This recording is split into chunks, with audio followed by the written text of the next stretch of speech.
Hi guys, welcome back to the channel, and today we're going to be using the Caputo Manitoba, and we're going to be using this on a 72-hour proof. Look at that. The protein levels on this are 14%, and if you don't believe me this is a great recipe, just listen to this. Yep, the results are epic. So to do it, we've got to get this pizza dough ready, and this is how you do it. So first off, you need 700 grams of water. And we're just making sure we've got every drop there. Look at that, 700 to the drop. 2 grams of yeast, and then we need to mix that together. Just giving that a good mix round. Make sure all that instant yeast granules are all dissolved. So in with the Manitoba, and we need to gradually add that in. And then with a fork, we just need to stir that in and fold it in, giving it a good mix round. So this is the second time that we've featured this flour. And the first time around we did a slightly less hydration.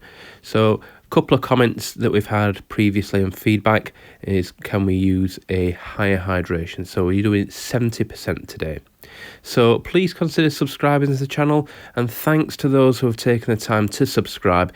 It means so much to me and Oliver when you do that. And also as well, please leave us a comment, like the video. It really, really does help us. And it is building our community together on our pizza journey. So have you used Manitoba before?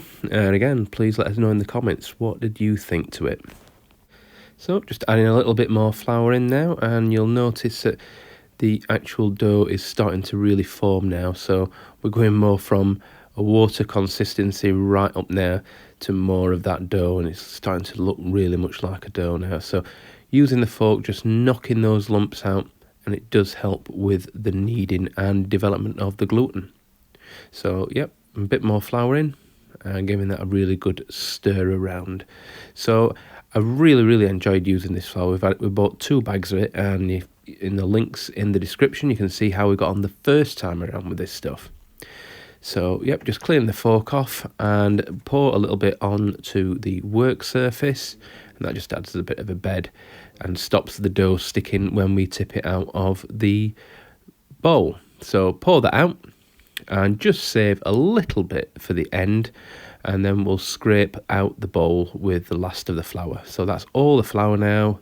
That bag is now empty. Scrape out the bowl, and now we need to mix and knead for about 10 to 15 minutes. Now this did take a little bit longer for us. We found that obviously having a higher hydration, the dough does take a little bit more work, and you'll start to see what we mean by this as the pictures roll on. So in this first part of the mixing and kneading, the dough didn't stick, but as we take on more of that flour and we get all that kilo in, you'll notice that it does start to stick to the work surface. But it's just a case of just keep going with it. And as I always say, the best advice I could give is, if it is really sticky, just cover it with the mixing bowl and leave it for an hour or so, and you'll notice a hell of a difference when you come back to it. But as you can see, we're getting through there now. It's just sticking to the edge on the work surface. But again, it's just a case of just, slapping it onto the work surface if you can. As I say, if it's so much of a mess, it's better just to scoop it all together with your dough scraper and leave it. So just balling that up now, and you'll see just how smooth that is. That looks absolutely fantastic. So we're going to cover that, and we're going to let it rest for 1 hour. So after 1 hour, we'll uncover it. That looks fantastic, and we'll just get it off the work surface with the dough scraper. And look at that, it's super soft at this point. So the next part of the process is, of course, to add in 26 grams of salt. Now, the best way to do this is, of course, to fold it in, and that just gives you a nice even distribution of salt throughout the dough. If you're using a mixer, just add it little by little as the mixer's going round. But we're not making our dough with a mixer, so we're using his hands, and the easiest way is to use this fold it in method that we've got there, and that just gives it a nice even distribution. So that's all in now, and it'll take about 5 minutes of kneading just to get all those grains of salt incorporated into the dough, and you'll be able to feel them in your fingers as you're kneading the actual dough itself. And as you can see now, the dough is really, really great, and it's not sticking at all. So just a couple of taps onto the work surface, and then we're going to form it into a tight ball again, and you'll see it's even smoother now that we've let it have a rest and we've added that salt. It looks absolutely fantastic. So yeah, just get it into a tight ball. Look at that. Perfect. So into the mixing bowl, and we're going to cover it with a shower cap, and we're going to let it rest for another hour. So there we go. It's letting rest at room temperature for 1 hour. So after the hour, well, you know what's coming next. We need to now move it into the refrigerator for 64 hours. Just open that fridge up. Fantastic. Look at them Coca-Colas. And the Peronis are ready for Saturday. So close the fridge door up. And here it is after 24 hours. Looking fantastic. And a bit more rise now after 48 hours. Looks really, really good. So here we go. So after 64 hours of waiting, it's time to take it out of the fridge. And now let's put it back on the work surface, and we need to leave it a couple of hours to come back up to room temperature. And that just makes sure that balling it up becomes a lot easier when we get to that stage. So after 2 hours, let's have a look at this. Wow. Look at that. That looks spectacular. Look like white Maltesers on the top there. That looks absolutely amazing. I've not seen dough look like that from a few years, let's put it that way. So let's have a look at that structure. Look at that. Wow. You know when you're going to get good pizza dough, you just can tell. You just can tell. And at this point, I could tell that this we're going to make some terrific pizza. So we're going to make 7 230 gram pizza balls now. And just put that on the scales. Look at that. Perfect. Absolutely fantastic. So we'll make the pizza balls now, and we'll just tuck them in, creating that nice tight skin on the outside. No sticking at all, just a little bit there, but that's mainly from where I've pulled the dough out of the bowl itself. Looks absolutely brilliant. So put some Semolina flour into the tubs, and we're going to let them rest for 4 hours. So here they are before.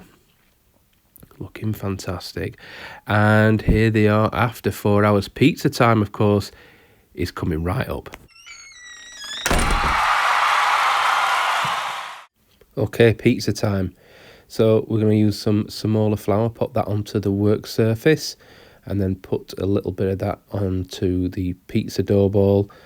And look at that. It comes out really easily. Fantastic. So just going to give that a good rub into that Semolina flour. And then with his fingers, as always, we're going to now form the actual pizza base itself. And I've got to say, one of the first observations I make as we're making the pizza base is that it's very lively. There is some bubbles that definitely need popping in the crust itself. So as we use that steering wheel method and we clear that Semolina flour away, we'll put that back on the work surface, and there you go, just popping those air bubbles there that are forming. So this dough is absolutely fantastic. I can't tell you how it was wonderful to work with. So on with the mutti tomato sauce.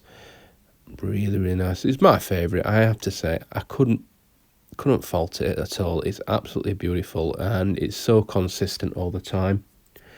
On with some Parmigiano. Looking absolutely brilliant. Put that on. And then we're going to go in with some Sainsbury's pepperoni. I really like this stuff. Tried quite a few now. I think this is my favourite. On with the mozzarella. Looking brilliant. And this is Oliver's pizza, so he likes a bit of the old Serrano ham popping on there as well. He likes his cooked. He doesn't like it on there raw.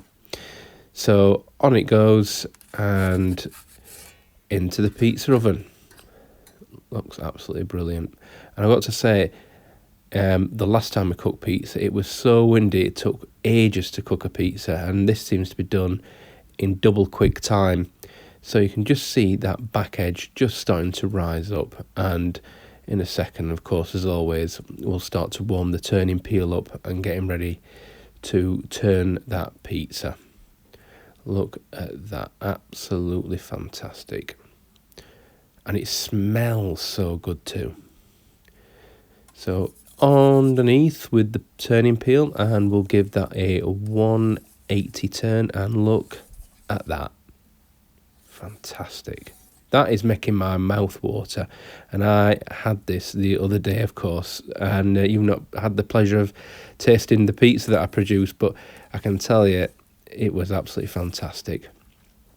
So again, just giving that a 90-degree turn, and then we'll give it another 180. Looks absolutely beautiful.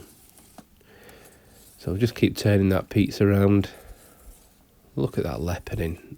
Really, really beautiful looking pizza, if I do say so myself. And it was so nice to cook with as well. So the Caputo Manitoba is a fantastic pizza flour. It has to be sent, and it's produced an absolutely fantastic result in my opinion.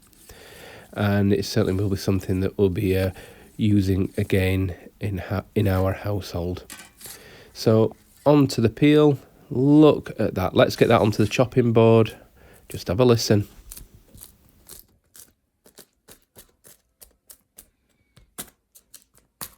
When pizza sounds this good, it normally tastes so good. Look underneath. That looks fantastic.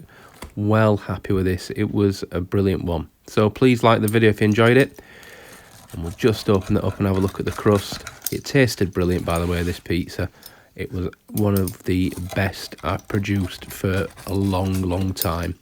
So all I'm going to say is thanks for watching, and bye for now.